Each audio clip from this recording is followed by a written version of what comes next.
Para nosotros darles la bienvenida a otro episodio de Politics Podcast. Como verán, totalmente renovados. Estamos empezando, a cambiar nuestro formato con video.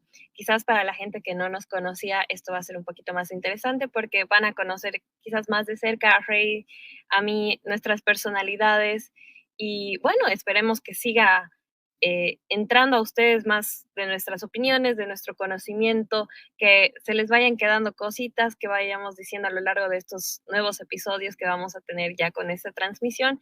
Pero bueno, déjenme primero invitar a mi co-host, Reinaldo, que nos está saludando desde la yacta. Sare, ¿cómo estás? Buenos días, buenas tardes, buenas noches a toda nuestra audiencia que nos ha estado siguiendo a lo largo de estos primeros meses de este proyecto Politics, que pretende obviamente dar cabida a jóvenes, a nuevas ideas para tener una perspectiva de lo que queremos como un proyecto de país, de análisis, reflexión y, por qué no decirlo, crítica también. Sara, es un gusto verte ahora sí a través de la cámara que nos acompaña desde el otro lado del mundo. Y sin duda, Politics hoy en día asume un primer reto de poder, un segundo reto. Ya hemos salido al aire, pero ahora lo hacemos con cámaras. Ese es el segundo reto y es nuestra primera experiencia así. Y lo hacemos con una invitada de lujo que ha causado mucha polémica en estas últimas semanas, una gran amiga nuestra. La conozco desde colegio cuando participábamos en los modelos de Naciones Unidas y creo que, Sare, tú eres la indicada para presentarla a nuestra invitada de hoy. Y sí, como hemos estado anunciando últimamente en nuestras redes sociales, estamos con una nueva invitada. Ella es Natalia Aparicio, más conocida como La Aparicio. Quizás ustedes ya han oído hablar de ella. Ella es politóloga, apartidista y creadora de contenido de carácter educativo e informativo en medios como Instagram, Facebook y TikTok. Así que le damos la bienvenida a Natalia. ¿Cómo están? Buenos días, buenas tardes o buenas noches. De verdad, gracias por la invitación al podcast de ustedes. A mí me parece que es un contenido de calidad, así que estoy súper agradecida de estar aquí charlando con ustedes. Nos encanta tenerte, Nati, realmente como otra joven cochabambina, boliviana sobre todo, que está buscando también transmitir parte de sus ideas, de sus opiniones a través de redes sociales. Lo valoramos mucho porque es lo mismo que hacemos nosotros y creo que finalmente es un trabajo complicado porque salir a la luz pública a decir lo que uno piensa de alguna forma genera un poco de miedo, pero bueno, finalmente estamos tratando de superar eso e ir un poquito más allá, simplemente para poder compartir parte de las cosas que sabemos y conocemos con el resto de la gente. Así que realmente agradecidísimos de tenerte, que te des un tiempo para estar con nosotros y bueno, hablar de todas las cosas que están pasando en el país, que es una locura. En las últimas semanas, bueno, en los últimos días, para ser sinceros nada más, hemos tenido estas noticias de que han salido las proyecciones de crecimiento económico del Banco Mundial y ahora es como Bolivia va a crecer al 1.4%, que es lo que están proyectando para este año, cuando el gobierno ha salido a decir quizás otras cosas. En realidad yo estoy nada más esperando que salga nuestro ministro de Economía eh, a, a decir, y este boicot de parte del imperio, de parte de la oposición, qué cosas estarán pasando. No me imagino qué estará haciendo el amigo Lucho en su oficina del edificio, o sea, ahí está en la Casa del Pueblo, retorciéndose, imagino que con esa proyección está generando un caos dentro del Ministerio de Economía y sobre la misma presidencia, sobre todo en este contexto preelectoral tan complicado que estamos viviendo. ¿O tú qué opinas, Rey? Claro, en los últimos días el presidente Luis Arce ha sido retado por Evo Morales para que en las primarias internas que tengan dentro del movimiento al socialismo, pues vean quién va a ser el futuro candidato. Y de hecho Evo Morales ha dado el pie para que si Lucho gana, él va a hacer campaña por él. ¿Pasará esto? No sabemos. ¿Tú qué opinas, Nati, al respecto? Pucha, la política es tan impredecible y el péndulo político es también tan móvil que no sabemos todavía qué va a pasar, pero es bien común que salgan con ciertas declaraciones y luego lo que pasa en la realidad sea completamente lo opuesto. Entonces, a ver, estamos expectantes. Y sí, y bueno, hemos tenido también otro tipo de noticias hace un par de semanas, sin ir lejos, con todo este tema del censo, la gran desinformación que empezó a correr por redes sociales, y es ahí un punto en el que tú te has visto envuelto porque has generado contenido hablando al respecto y has también de alguna forma sí denunciado como otros periodistas que quizás no se han informado de forma correcta, han hablado también del tema, han de alguna forma desinformado a la gente y pongámosle nombre y apellido. Esos fueron periodistas ya de larga trayectoria y edad como Carlos Valverde, Amalia Pando, que salieron a un poco asustar a la gente respecto a un proceso que era netamente técnico. Y bueno, tú finalmente lo aclaraste en muchos de tus videos, qué cosas iban a preguntar, qué cosas sí se debían responder o no. Pero bueno, cuéntanos un poco de esa experiencia que tuviste. Sí, bueno, en principio no pensé que iba a pasar todo lo que ha pasado, ¿no? Que ha sido mi primer video viral en TikTok con más de 1 millón de reproducciones, que la verdad no pensé que iba a pasar así, pero yo vi el video de Valverde donde decía que ningún país del planeta pide nombre y apellido, ¿no? Entonces eso me hizo ruido, o sea, yo entiendo que hay desconfianza, ¿no? En el sistema electoral, lo vamos a hablar, en el sistema de partidos, el mismo órgano ejecutivo, o sea, hay desconfianza, es completamente entendible, pero me asustaba mucho esta desinformación que estaba pasando a manos de un periodista que es un periodista seguido por muchas personas, especialmente en el oriente boliviano, ¿no? Carlos Valverde. Entonces, claro, ahí decidí hacer ese video y bueno, la respuesta después de Carlos Valverde, que fue un video, por cierto, de 25 minutos en YouTube, donde básicamente me mandó a estudiar y de ahí salió el segundo, ¿no? El segundo que también presentaba en este video de 25 cierta desinformación, ¿no? Entonces, sí, eso fue el detonante, creo, y después interesante cómo el deber ha empezado, le ha hecho una entrevista también a Valverde, ha sacado publicaciones, como que, no sé, quién sabe, pero como una especie también de lavado de imagen, no sé. Entonces, ha sido bien interesante, me parece por lo menos valioso la oportunidad que nosotros también los jóvenes tenemos sin mucha trayectoria de tener estas plataformas para poder democratizar el conocimiento y democratizar también nuestras voces, ¿no? Es por eso que me encanta igual mucho el espacio que ustedes tienen, porque es una forma de democratizar nuestros análisis y lo que tenemos para decir, porque al final el país también está compuesto mayormente por jóvenes. Entonces, realmente nuestra voz tiene que ser escuchada. Así que ese ha sido el gran tema y la gran polémica. Y bueno, sí, bueno, realmente no estoy de acuerdo con muchas cosas con las que te dijo Valverde, porque finalmente creo que no defendió su punto de la manera técnica en la que yo hubiera esperado que lo haga, pero bueno, ya es otra experiencia para ti, de alguna forma te ha permitido crecer y también te ha viralizado mucho, así que de alguna forma agradecerle por eso. Sí. La verdad que sí, ha sido fuerte también ver, ¿no?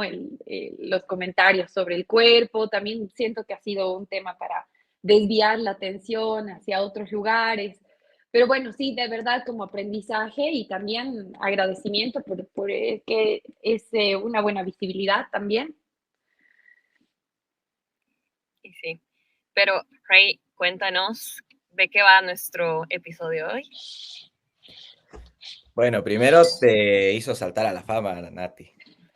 Valverde se ocupó de darte esa publicidad a nivel nacional y como tú dices, yo pienso que en años anteriores en el que el monopolio de las grandes televisoras y radios, si no te daban micrófono, tal vez no hubieses llegado. Hoy, gracias a las redes sociales y a la tecnología que tenemos, sin ir muy lejos ahora, de poder tener un pequeño estudio en casa y poder hablar desde diferentes partes del mundo sobre temas que nos interesa como jóvenes bolivianos, hace eso mucho lo que tú decías de democratizar como tal, uno, el conocimiento y dos, el pensamiento. Comienzo. Este episodio va a estar relacionado a algo que todos estamos ya viviendo. Yo pienso que va a ser tal vez la elección más larga que va a tener nuestro país, anticipada, ¿no? Porque además de tener elecciones primarias que ya la habíamos vivido el 2019, todo ese año, bueno, desde parte del 2018-2019, tenemos ya un año preelectoral, pero que está pues a la flor de piel hablar quién va a ser los candidatos. Pienso que hay más candidatos que dólares en el país. Había escuchado ese titular que me llamó mucho la atención, pero que es cierto, ¿no? Cada día que pasa aparece cualquier hijo de vecino que obviamente tiene todo el derecho de poder aspirar a estar en la primera magistratura del Estado, pero que sin tal vez tener ¿cómo les puedo decir? Un proyecto de país que pueda proponer ante las diferentes crisis que vive nuestro país, que son transversales. Y aquí no me van a dejar mentir de que es una crisis económica, política, social, cultural, entre otros factores que van a determinar el rumbo de nuestro país, que va a cumplir 200 años de vida el 2025, ¿no? Entonces, en ese sentido, si me permiten, yo voy a comenzar a hablar de un tema que tal vez muchos no entendemos, pero que es necesario hacer ciertas aclaraciones, y es el sistema electoral. En ese sentido, voy a hacer algunas precisiones para que después Nati y Sare nos puedan dar sus críticas al respecto y también poder informar qué hacemos al momento de emitir el voto y con esa papeleta. En ese sentido, es que quisiera primero comenzar hablando acerca de cómo elegimos a los 36 senadores y cómo están representados. Pues la Cámara de Senadores está compuesta por 36 senadores. Cada departamento va a elegir a cuatro senadores. Luego la Cámara de Diputados está compuesto por 130 diputados. Y aquí empieza lo complicado. Cada departamento, a raíz de lo que tenemos del censo de población, por eso es tan polémico el censo de población y vivienda, que ha traído mucho conflicto social, sobre todo en Santa Cruz, pues determina, de acuerdo a estos datos que nos va a dar, que nos va a arrojar el INE en unos meses más, qué departamento ha sumado o ha perdido diputados. Y quieran o no, ese voto, cuando se reúnen las dos cámaras, cuenta al momento de determinar decisiones importantes. Sin ir muy lejos, una decisión importante que va a asumir tanto la de senadores y la de diputados va a ser quiénes van a ir a la papeleta en las próximas elecciones judiciales. Y eso se toma con 2/3 de voto. Entonces, obviamente, a la luz de lo que hemos estado viendo, Santa Cruz ha sido uno de los departamentos más privilegiados, que tiene tal vez un mayor número de población y que ha crecido brutalmente en estos últimos años. En ese sentido, entonces, tenemos estos 130 diputados van a ser elegidos de una manera muy rara, porque tenemos un sistema electoral que es mixto, porque de alguna manera elegimos por lista, tenemos una lista ya preelaborada de decir, muy bien, el partido X primero va a ir esta persona, luego esta persona, luego esta persona, y en la medida que se emita más votos, mayor número de personas de esa lista va a ir. Pero esa lista está directamente relacionada al voto del presidente, que ahorita lo vamos a ver en la papeleta. Luego hay otros 63 diputados uninominales. ¿Qué son los diputados uninominales? Son los que representan a tu área geográfica cercano a tu domicilio. Todos los departamentos tienen una división, todos los municipios tienen una división muy micro para determinar de que tal vez tu vecino que lo conoces y que ha hecho tal vez un trabajo en tu OTB te pueda representar en la Cámara de Diputados. Y este es un dato muy curioso que a pesar de que nos denominamos, bueno, a través de un decreto supremo y no por un mandato constitucional, nos denominamos ser un estado plurinacional, pues las comunidades indígenas que tienen una escasa población solamente tienen 7 asientos en la asamblea. Y ese es un dato muy curioso y muy fuerte. De hecho, voy a pasar acá. Estas son los pueblos y naciones indígenas minoritarios y que tienen una representación en estos 7 escaños. En La Paz, Santa Cruz, Cochabamba, Oruro, Tarija, Benimpando, los han agrupado y les han dado la posibilidad de tener una representación en el Parlamento. Realmente confronta a ese ideal que nos llamamos ser plurinacional. ¿No les deberíamos dar una mayor representación tal vez? Vuelvo nuevamente, como les decía, los uninominales, ahí sí ven en el mapa de nuestro país, pues están divididos en diferentes colores las diferentes circunscripciones. Por ejemplo, en Cochabamba tenemos ahí 9, en La Paz 14, en Santa Cruz 14, en Oruro 4 y así sucesivamente. Y esto se va a ir actualizando, es decir, salen los datos y se va a actualizar, no va a ser el mismo escenario. Voy a presentar un poco de Cochabamba, ahí tal vez podemos ver de que estos son las circunscripciones uninominales y en Cercado tenemos la circunscripción 20, que es prácticamente toda la zona norte, la circunscripción 21, que es toda la parte este, sureste, y la 22, que es la suroeste, todo lo que es a partir del aeropuerto para abajo y tal vez desde las cuadras, desde la Universidad Mayor de San Simón para abajo, y tenemos desde el río Rocha para arriba otra circunscripción. Muy bien, entonces termino con esto. Cuando nosotros vamos a votar, para los que ya hemos ejercido en las elecciones generales de octubre del 2020, uno dice, pero ¿en qué momento nosotros elegimos a esos senadores, a esos diputados que decíamos en una lista cerrada y bloqueada?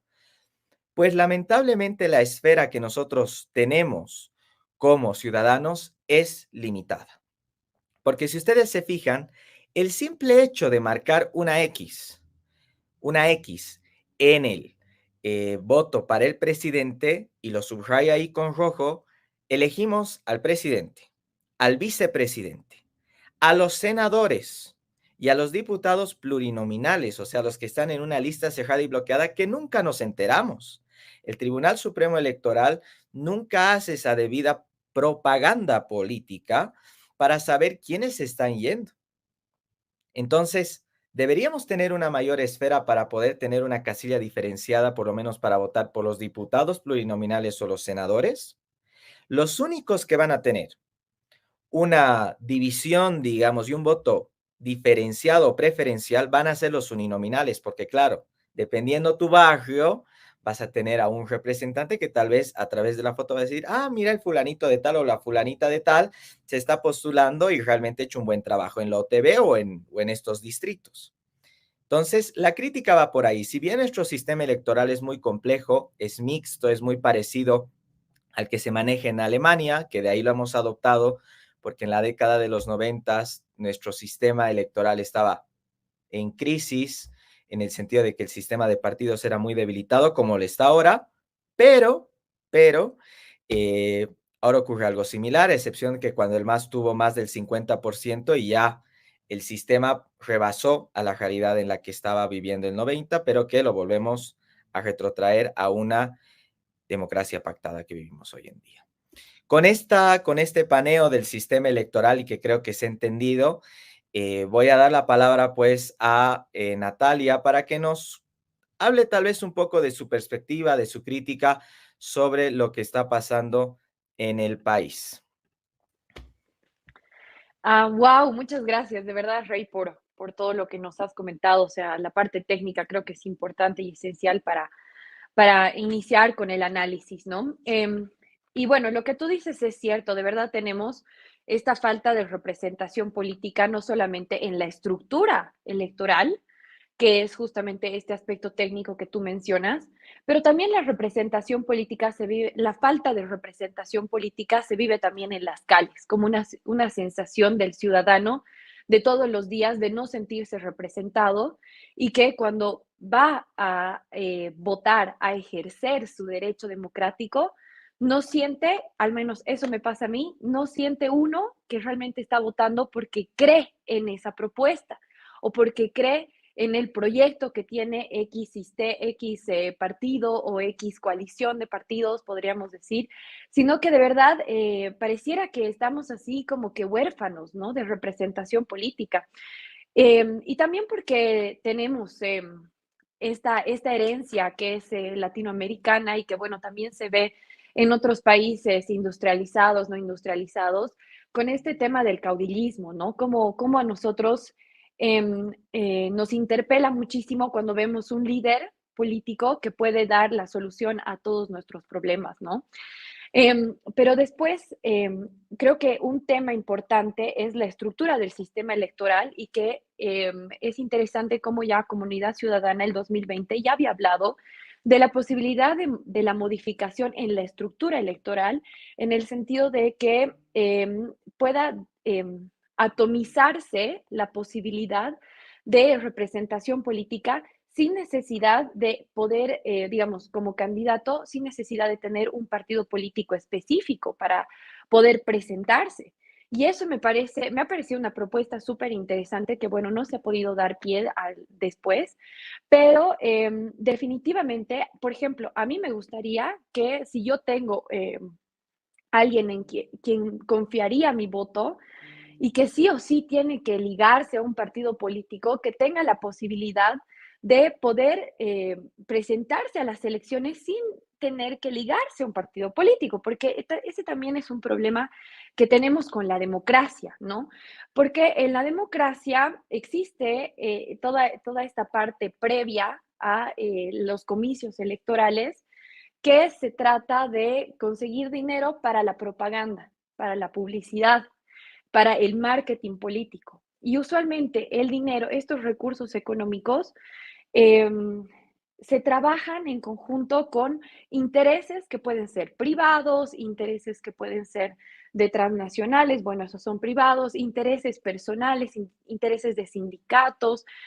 Bueno, en nuestra organización política, como es tan plural, también existen estos que son como mini componentes de como los sindicatos, como las OTBs. Entonces, hay pequeños intereses que hacen, dificultan que los intereses del bien común de los ciudadanos, de poder conseguir un país con verdadera representación democrática, se tranquen, se trunquen, ¿no? Entonces, ese es otro problema que también presenta no solamente la democracia en nuestro país, sino que es un tema del sistema democrático como sistema político en general a nivel global, ¿no? Y que algunos países, por ejemplo, han legalizado el tema de pagar por la propaganda política, como es, por ejemplo, el famoso lobby en Estados Unidos, ¿no? En Estados Unidos está legalizado esto, es una práctica que está legalizada. Ahora, el análisis y la crítica sobre eso ya es otro tema, ¿no? Pero ese también es otro problema, o sea, estamos nosotros ligados a estos intereses de los más poderosos que tienen un capital, un capital no solamente adquisitivo, sino también un capital simbólico, un capital de élite y muchas otras cosas más que dejan al ciudadano común y corriente de verdad sin representación política, ¿no? Y así como les decía en un inicio, huérfano. Pero no sé cómo sienten ustedes también este problema en la estructura del sistema electoral y en el sistema de partidos. No sé si quizás me he ido por las ramas, pero no sé qué opinan ustedes también sobre esto. La verdad es que me parece muy interesante el punto que estás tocando y quizás yo le tengo otra perspectiva por la experiencia de otros países como Panamá. En Panamá yo sé que está permitida la libre postulación, o sea, cualquier ciudadano sin estar afiliado a ningún partido político puede ir a postularse para presidente de algún otro puesto público también. Y el problema es, claro, un poco lo mencionabas tú, es el presupuesto que uno necesita para poder hacer campaña política. Entonces, un ciudadano, por mucha buena voluntad que tenga, realmente no va a tener el chance si no tiene el respaldo económico de alguien que esté apoyando el partido o su libre postulación. O sea, realmente eh, el dinero que se necesita para una campaña, además de, bueno, en nuestro sistema electoral, que lo veo bastante complicado porque finalmente es un largo trayecto de, por ejemplo, unas elecciones primarias a luego unas elecciones. Entonces, la cantidad de gastos que debe derogar un candidato que está yendo con sus propios medios, me imagino que es imposible de financiar por uno mismo, ¿verdad? Entonces, yo lo veo una, quizás se podría tomar en cuenta con ciertas regulaciones, obviamente adaptando el modelo del país, pero sí es bastante complicado, pero sin duda le da una oportunidad al ciudadano a decir, bueno, sí, yo quiero votar por esta persona que sin estar asociada a ningún partido político que ya conocemos, tiene una interesante propuesta, eso es cierto. Sí, no solamente eso, también que se crea una cadena de favores, ¿no? Entre la previa a la presentación del candidato. Y cuando gane el candidato, hay una necesidad también de devolver estos favores que se han dado durante toda la previa, ¿no? Entonces, ese es también otro problema, esta cadena de favores que hay y que no solamente pasa en nuestro país, sino que de verdad es un problema de la democracia como sistema político, ¿no? Claro, en efecto, desde tiempos, ¿no? Inmemoriales, lo podríamos decir, el sistema clientelar ha estado muy ligado a lo que decías tú, Nati, ¿no? O sea, yo pienso que no hay un estado ahorita que pueda decir, no, no, yo no tengo un sistema clientelar, ¿no? Mm. Porque en algún momento tienes que devolver, como tú dices, ese favor al momento de ayudarte para financiar la campaña electoral. Pero has tocado un tema muy interesante sobre los candidatos independientes, que de hecho ya la Corte Interamericana ha dado un pie al respecto sobre, y si a alguien le interesa, el caso Yatama versus Nicaragua. Yatama era una comunidad, es una comunidad indígena que estaba presente en este país y que se quería presentar, si no me equivoco, a elecciones nacionales, ¿no? Pero claro, cuando presentan su candidatura, dicen ustedes no son un partido político. Mm.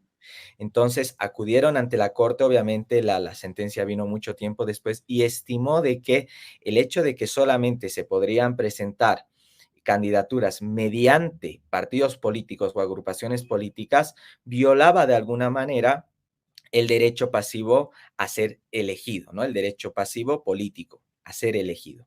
Entonces, a partir de ahí, la Corte Interamericana dio una luz para todos los países pertenecientes a la OEA a que debían tomar conciencia y las medidas precautorias para que puedan existir candidaturas independientes. De hecho, esta sentencia también dice que los derechos políticos no son absolutos y pueden ser limitados. Ahí nos da una luz también sobre el tema de la reelección.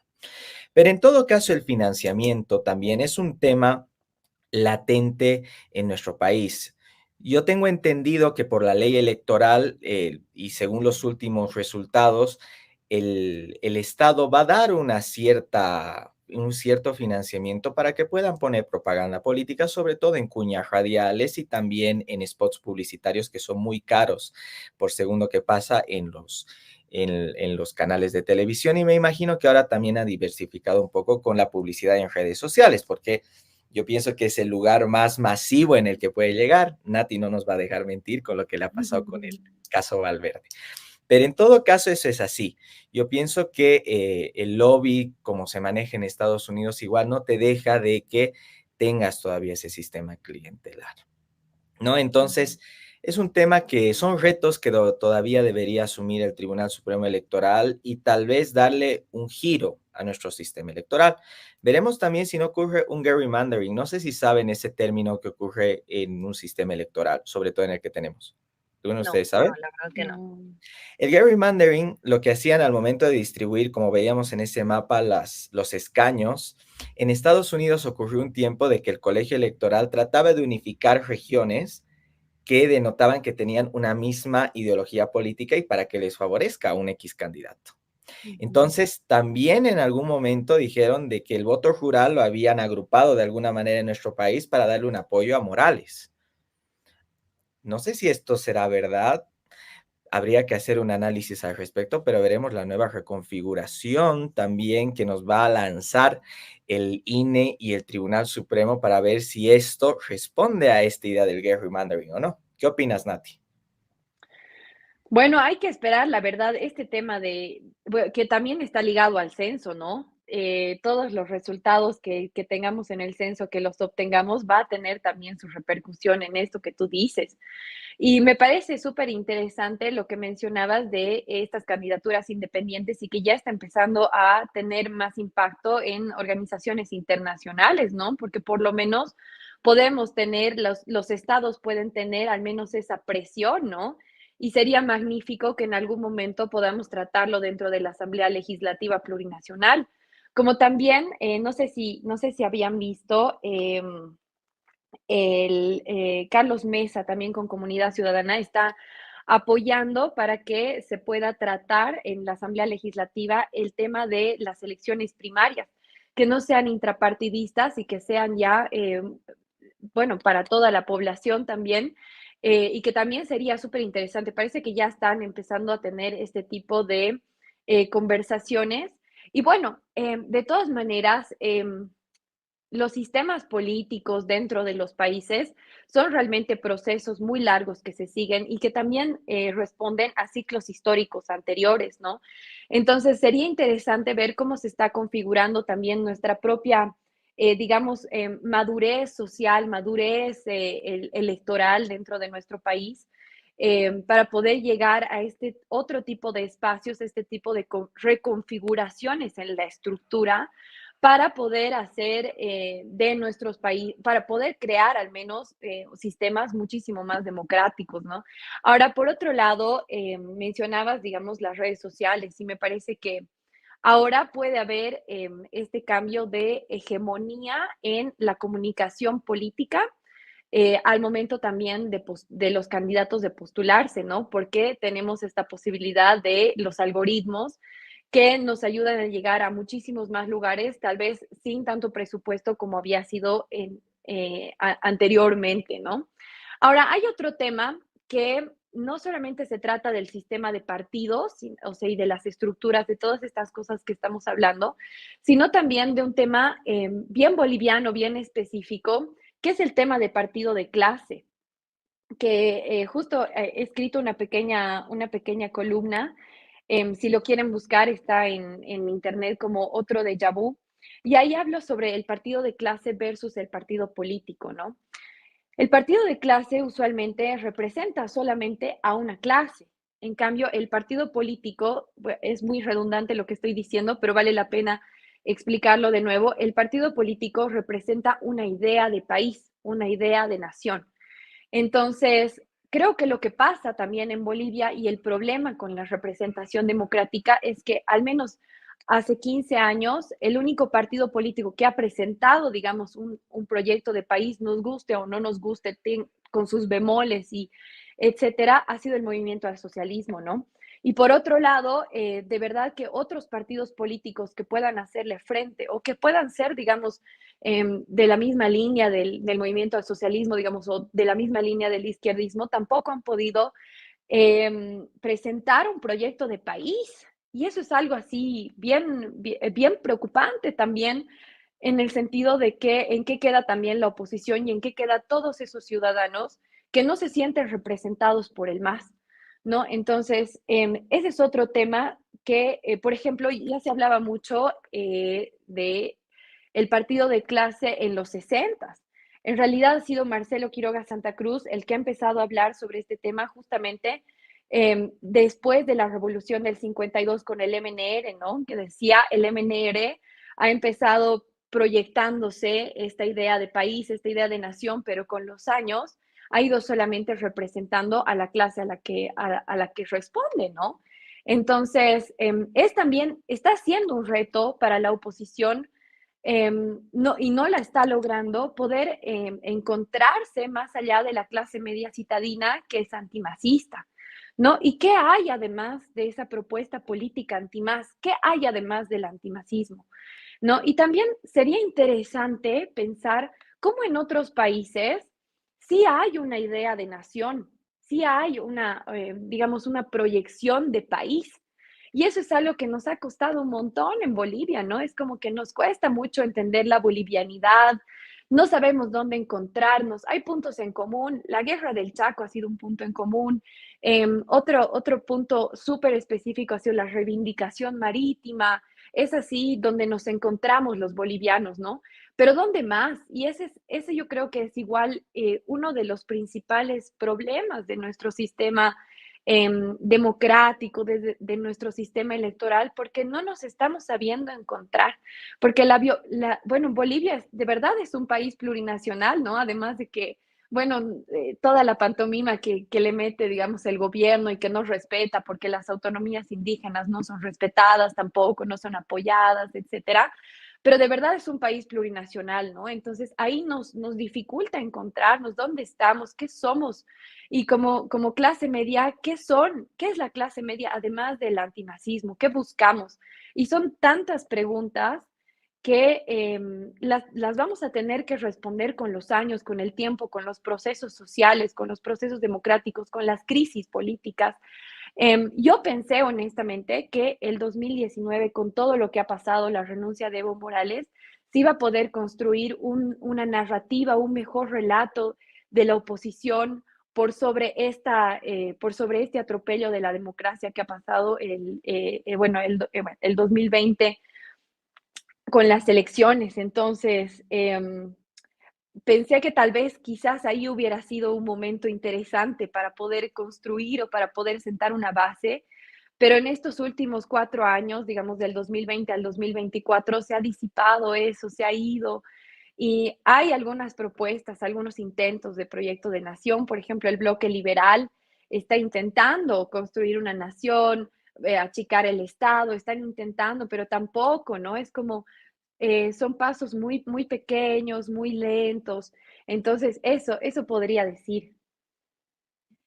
Me parece súper importante y súper interesante lo que nos estás diciendo, Nati. Bueno, has tocado muchísimos puntos, pero este tema de los ciclos políticos me parece súper interesante porque también si nos relacionamos con nuestro sistema electoral, también podemos ver conceptos que van naciendo y que, bueno, han derivado gracias a estas falencias que hemos encontrado en nuestro sistema, tales como la democracia pactada, ¿verdad?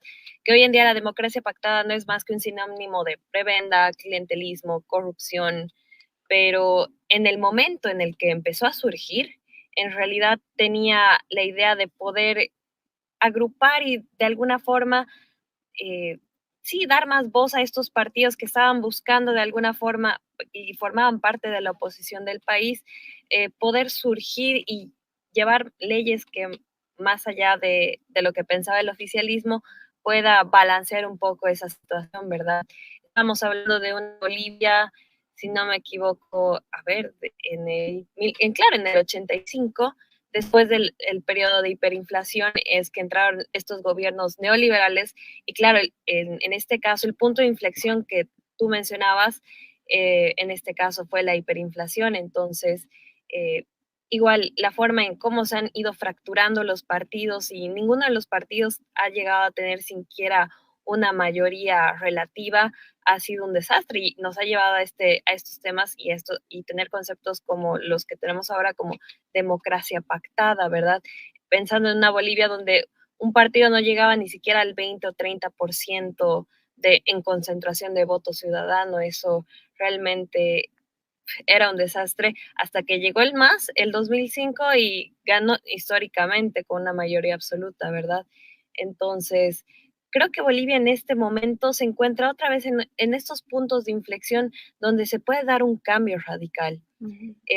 Más allá de lo que hemos pasado el 2019, ese atropello, como decías, a la democracia, estamos pasando por otro tipo de crisis, no social ni política, sino económica, donde, como lo mencionábamos, o sea, el FMI ya ha proyectado una tasa del 1.4%, después de 17 años en los que hemos tenido un superávit fiscal y hemos tenido cifras súper altas en la región en cuanto a crecimiento económico. Hoy Bolivia siquiera tiene dinero para el consumo interno del gas, que antes el gas era nuestro mayor producto de exportación. Ahora exportamos oro y es bastante complicado todo este tema del oro también.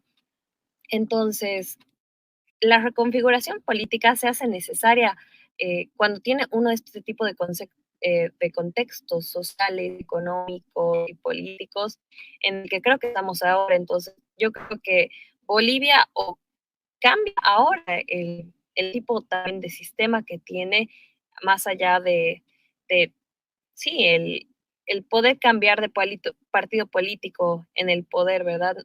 Creo que más allá de solamente ganarle al MAS, es como darle al país un plan a futuro, pensando no en el corto plazo o mediano plazo, que es como lo que te dura 2 gestiones de un partido, sino que pensar en la Bolivia que queremos de aquí a 50 años, cómo va a crecer, cómo nos estamos proyectando en el futuro, que es algo que creo que no están tomando en cuenta nuestros políticos. ¿Tú qué opinas, Rey, al respecto? Porque estás muy callado hoy y yo sé que este tema te apasiona. No, yo quiero dar el protagonismo a Nati para que nos hable de sus ideas, porque siempre hablamos con Nati, nos encontramos tal vez en algún junte de amigos y me dicen, no, aquí no hablamos de política, pero hoy no nos hemos reunido para tal situación. Y la verdad es que hay muchas cosas que coincido con Nati y también contigo, Sare. Pienso que eh, yo creo que inclusive ahora hasta el MAS no tiene idea de lo que quiere a partir del 2025. Yo pienso que la ideología por detrás, lo que era la idea de ese partido de clase, se ha distorsionado completamente. Porque ese pueblo, entre comillas, que no sabemos quién es realmente el verdadero pueblo, ya el último periodo de Morales, que ya no era tan afín, digamos, a escuchar tanto a sus bases, sino era una forma ya de imponer, ¿no? Decisiones del presidente, y no solamente el presidente del Estado, estábamos hablando del máximo líder de todo este conjunto de organizaciones sociales o movimientos sociales, ¿no? De que ya no era en consenso, sino era una imposición. Pero en todo caso, eh, yo creo que un tema muy puntual que ha tocado Nati y que yo pienso que a partir del 2019 o 2009, perdón, ha sido peor, ha sido el tema de no encontrar ese proyecto de nación. Claro, si tú dices, ya no somos una nación, somos muchas naciones dentro de un territorio, hace a que tú también te preguntes y digas, entonces, ¿qué soy? ¿Soy boliviano? Soy quechua boliviano? ¿Soy aymara? ¿Soy aymara boliviano? ¿O qué realmente soy? Y no ha ocurrido, yo pensé igual que Nati, que el 2019 íbamos a encontrar ese punto de inflexión como fue la Guerra del Chaco en su momento, de decir, ya más allá de que tú seas quechua, aymara, guaraní, huenhuayeco, lo que tú quieras, decir de que tú perteneces a esa nación, entre comillas, somos bolivianos y tenemos puntos en común, pero no los hemos logrado encontrar. Y esa es una crisis social muy fuerte que el partido que intente ingresar o detentar al poder no logra responder a eso, va a seguir teniendo ese problema latente. Yo pienso que la plurinacionalidad, en vez de unificar, de darle un mayor tinte de unidad a nuestro país, nos ha disgregado. Yo no soy tan partidario del término plurinacional. Yo pienso que somos un país multicultural, que eso nos da un valor agregado. El hecho de que vivamos en un mismo territorio, muchas culturas, yo pienso que no vemos desde el ámbito positivo y lo vemos desde un ámbito negativo. Pero ese relato también que nos han mostrado, ¿no? El amigo versus el enemigo, el rico versus el pobre, el citadino versus el que vive en el campo. Entonces yo pienso que eso no nos va a llevar a ningún lado. Y por último, el 2019, ese relato siempre lo cuenta, ¿quién lo gana? ¿Quién gana? Y lamentablemente, lo digo así, el ganador fue Luis Arce con el MAS. Y ellos trataron de vender el relato del golpe, que no lo hicieron tan bien. Yo creo que no ha habido como les puedo decir, el fundamento necesario para realmente decir qué era esto. Ha sido un golpe, ha sido una sucesión constitucional, pero han querido terminar el relato poniendo a la cárcel a Yanine Áñez y por último a Luis Fernando Camacho, que sin duda ha conmocionado al país por la forma en cómo lo han hecho, más allá de lo que él haya hecho. Pero en todo caso, el MAS vuelve a unirse. El MAS va a salir con facciones a la papeleta. No tenemos partidos de oposición claros, concretos, son simples agrupaciones políticas que de hecho no han respondido, digamos, a ser esa verdadera oposición. Yo pienso que hay un verdadero opositor y se llama el alevista. No hay donde perderse. Entonces, ¿qué va a pasar? Yo pienso que en estos minutos que vamos a ahora abordar, ver una retrospectiva o tal vez a futuro, mejor dicho, cómo nos va a ir en las elecciones 2019. ¿Cuántos van a haber en la papeleta? Nos vamos a ir a un 1985 donde había MNR, MNR histórico, MNR de izquierda, MNR1, MNR2. ¿Qué va a pasar? Empiezo contigo, Nati, que ya estás sonriendo sobre lo que va a pasar en un futuro. Qué interesante todo lo que dices, Rey. Realmente nos apasionan estos temas, ¿no? Bien ñoños. Bueno, yo ya no intento hablar, hablar de política en reuniones sociales porque si no me puedo quedar hasta las 5 de la mañana. Pero bueno, a ver, volviendo al tema, pucha, creo que todavía es muy pronto para empezar a hablar de posibles candidatos.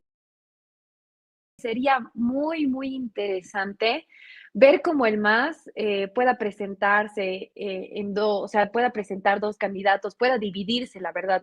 Me encantaría ver eso, ¿sabes? Porque pienso que esta división del MAS es democrática, es saludable para el partido, aunque aunque algunos no lo vean, ¿no?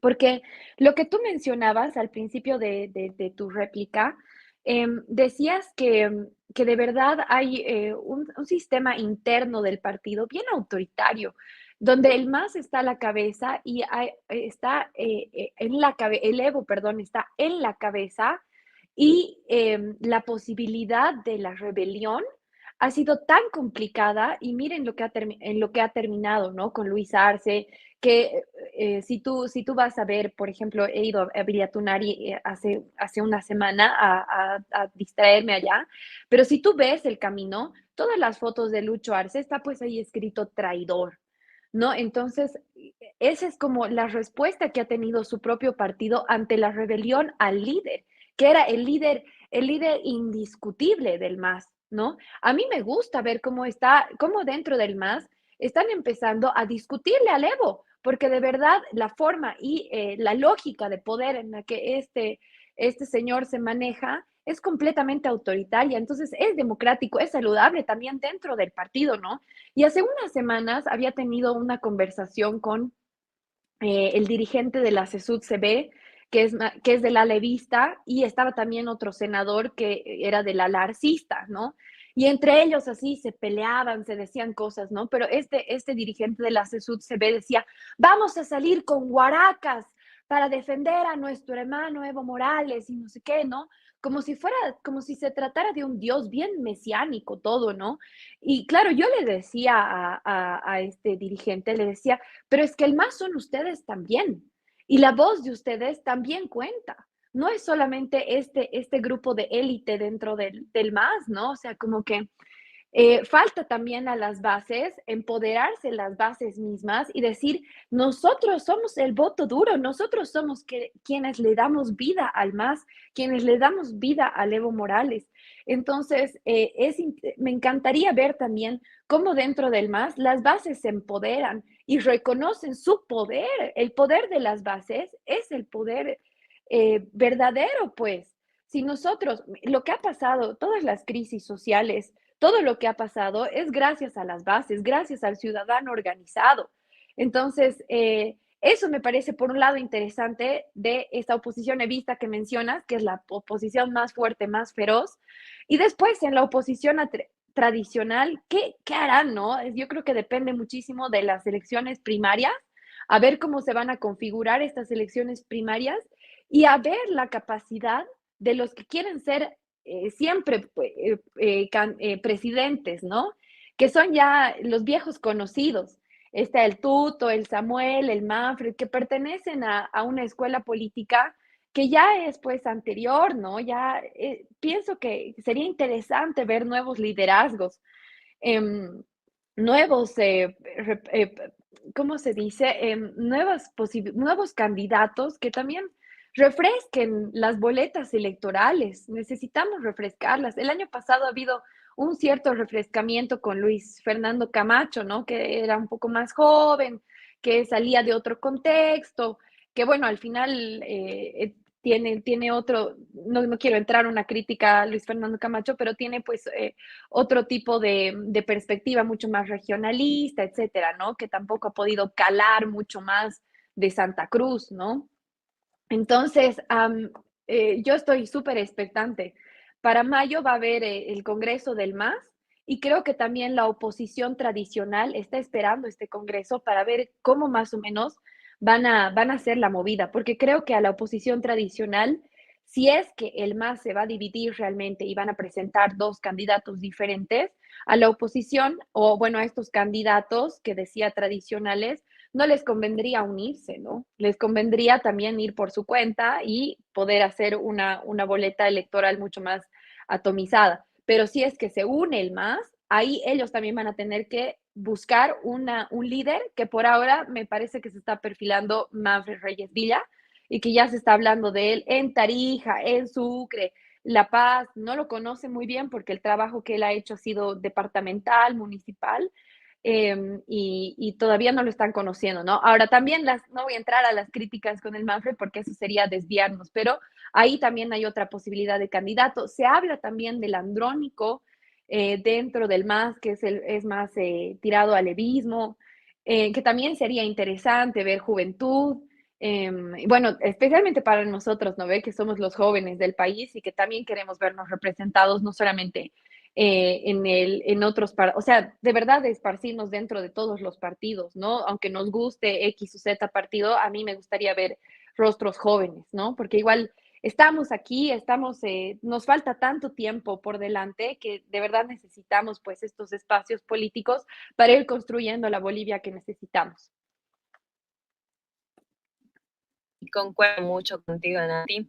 Va a ser interesante cómo se van moviendo, cuál va a ser la dinámica de los partidos durante los siguientes meses, porque hasta donde yo sé y hasta donde se ha publicado el Tribunal Supremo Electoral, ya anunció que la convocatoria para las elecciones primarias y la elección de binomios presidenciales están previstas para agosto de este año y las elecciones primarias como tal van a ser en diciembre. Entonces, hasta agosto se van a presentar los binomios y vamos a ver cómo juegan la oposición. Bueno, habrá que ver qué es oposición también, ¿verdad? O sea, si estamos hablando de la oposición evista o la oposición tradicional, llamémosle, que está envuelta con partidos como Comunidad Ciudadana y otras alianzas que también han salido a decir, sí, nosotros estamos con miras a elecciones presidenciales el siguiente año, pero todavía no tienen candidatos. Hay gente que quiere candidatear, pero lo tienen que hacer bajo una sigla. Entonces, de alguna forma se tienen que arreglar ahí al menos la oposición tradicional para presentar una plancha, un binomio que pueda resultar útil en el caso de que el levismo y el arcismo se junten de nuevo y encuentren un punto en común para ir a elecciones, o también en el caso de que, bueno, se separen, vayan por su propio lado, pero igual tienen que presentar una opción para el resto de la ciudadanía que sea, si quieres, no masista. Entonces va a ser interesante ver hasta agosto cómo se va reconfigurando ese esquema. Bueno, más de 50 minutos hemos estado hablando. Creo que ya hemos encontrado la solución del país, ya hemos dado nuestras ideas. Pero sobre todo yo pienso que este ejercicio de poder intercambiar ideas de gente joven con ideas frescas, como decía Nati, pues es lo que necesitamos. Al fin de cuentas, los que realmente vamos a vivir en este país en los próximos años somos nosotros. Nuestros papás, nuestros abuelos ya han vivido, ya han aportado su grano de arena a la construcción del país, pero ahora nos toca a nosotros y pienso que los espacios políticos denotan esa crisis de representación de los jóvenes a nivel nacional, departamental, municipal e incluso indígena originario campesino. Voy a terminar, tal vez ya para dar pie a las conclusiones, con ciertos datos que tal vez nos pueden dar algunas luces sobre lo que va a pasar en los siguientes meses. Existe una encuesta que se ha hecho a diferentes países de Latinoamérica sobre una consultora muy reconocida a nivel regional, en el que también ha visto Bolivia, y ha hecho un ranking de imagen positiva sobre los principales políticos hasta marzo del 2024. Y en primer lugar, con imagen positiva, está Manfred Reyes Villa con un 51,3%.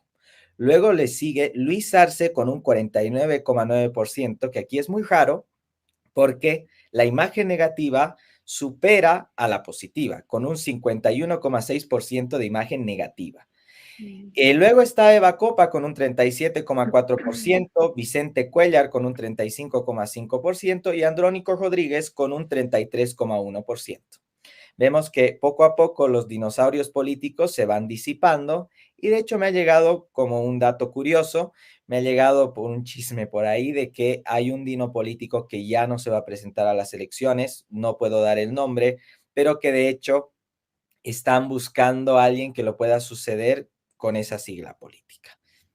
Ahí está. Entonces yo pienso que se va a abrir otro espacio interesante para que tal vez alguna persona que ha estado muy ligada al ámbito parlamentario pueda estar con esa sigla y poder presentarse. No sé qué opinan ustedes, tal vez Sare, Nati, quieren dar algunos últimos puntos de vista al respecto.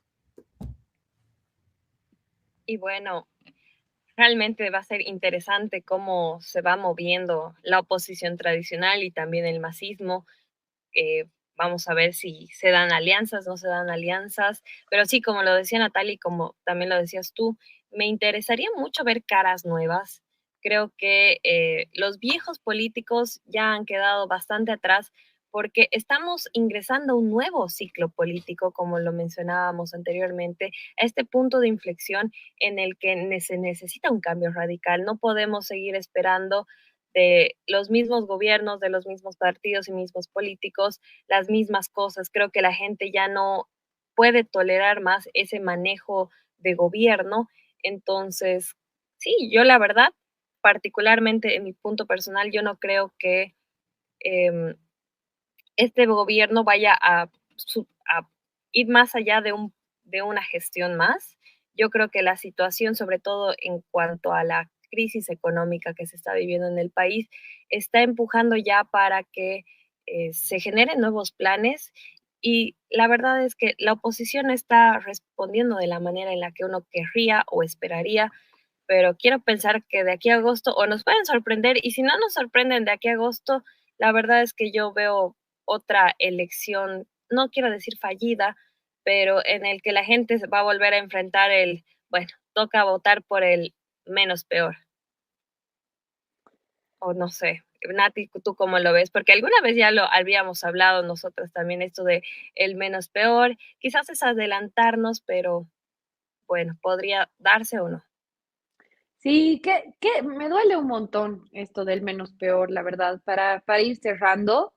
Es algo que también he escuchado de otros amigos y amigas latinoamericanos en general, en todo el continente, que votan con la misma lógica. Buscar el menos peor, el que, bueno, un poco vaya de acuerdo a sus intereses, uno que no sea tan ladrón, uno que, bueno, sí es ladrón, pero hace, ¿no? Entonces, pucha, me da mucha pena y realmente eso denota también esta crisis del sistema democrático que, bueno, ahora con el devenir de las tecnologías, de las redes sociales y del algoritmo, quién sabe, quizás estamos en un inicio de cambio de sistema político y sistema económico, quién sabe, estamos empezando un nuevo proceso a nivel global, porque de verdad la democracia ya no está siendo suficiente para las necesidades de los humanos en general.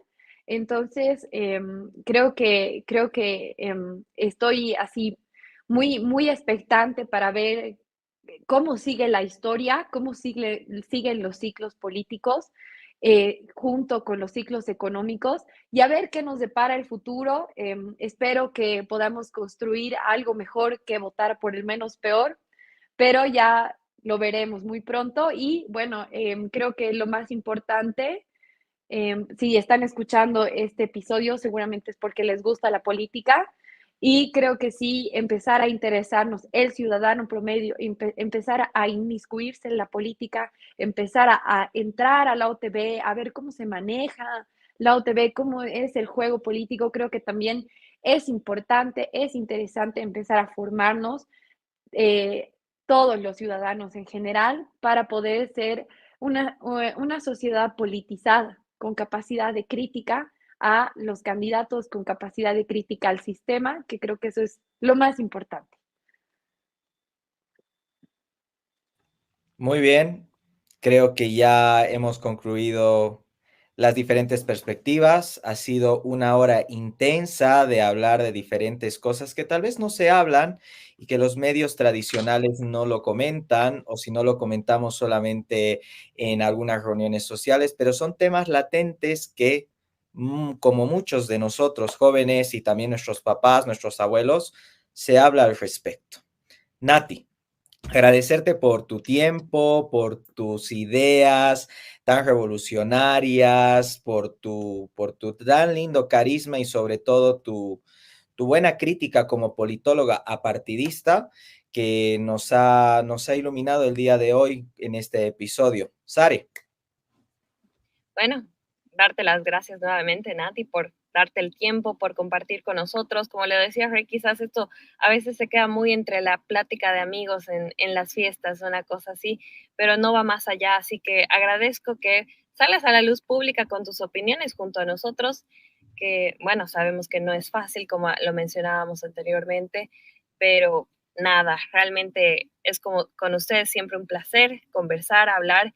Quiero también aprovechar este espacio para invitar a la gente para que te sigan a ti también, que bueno, tú ya eres más conocida en redes sociales, estás en Instagram, Facebook y TikTok como la.aparicio, entonces la gente te va a poder encontrar así, y a nosotros, la gente también ya nos conoce, estamos en Instagram, estamos en TikTok como @politicspodcast, y bueno, ahora vamos a empezar a salir en YouTube para que puedan vernos también, y vamos a hacer en Spotify, así que sigan nuestras redes sociales, síganos en todos nuestros episodios, vamos a seguir con estos temas y más.